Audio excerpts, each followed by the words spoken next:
ప్రియాంక చోప్రా పాత్ర negative shade character అని తెలుస్తోంది. మహేష్ బాబు ఈ ప్రాజెక్ట్ కోసం ఆయన పూర్తిగా తన టైం కేటాయిస్తున్నాడు. ఇటీవలి మరోసారి తన పాస్పోర్ట్ను రాజమౌళికి సరెండర్ చేశాడన్న కామెంట్స్ సోషల్ మీడియాలో వైరల్ అయ్యాయి. బీటేల్లో ఈ ప్రాజెక్ట్ని పూర్తిగా తన టైం కేటాయిస్తున్నాడు. సినిమాకి తన పూర్తి కమిట్మెంట్ చూపిస్తున్నాడు. అందరినీ ఆశ్చర్యపరిచేలా ఈ సినిమా కేవలం ఇండియన్ స్టాండర్డ్స్తో కాకుండా హాలీవుడ్ స్థాయిలో కనిపించాలనే లక్ష్యంతో తెరకుతోంది. అందుకే ఒక్కసారి షూటింగ్ మొదలైతే ఏ ఒక్క మీడియా అప్డేట్కి కూడా చోటు ఇవ్వకుండా రాజమౌళి తన స్టైల్ని మార్చాడు.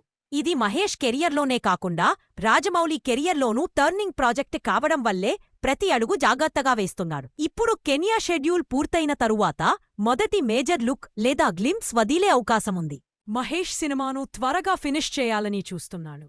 రాజమౌళి సంబంధించి ఎలాంటి హైప్ లేకుండా సైలెంట్గా సినిమా పనులను పూర్తి చేస్తున్నారు.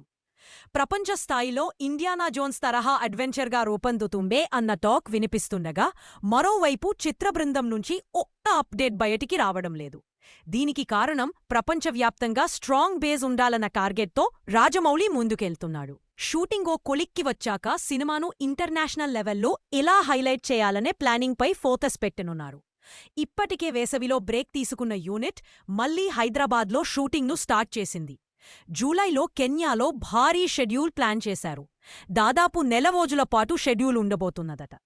ఇప్పటికే కెన్యాలోని అడవుల్లో లొకేషన్లను పరిశీలించిన రాజమౌళి కీలక సన్నివేశాల చిత్రీకరణ కోసం అక్కడి యాక్షన్ కోర్ టీంను కూడా ఎంపిక చేశారట. దీంతో ఈ షెడ్యూల్కి యూనిట్ చాలా ప్రాధాన్యతనిస్తున్నట్లు తెలుస్తోంది.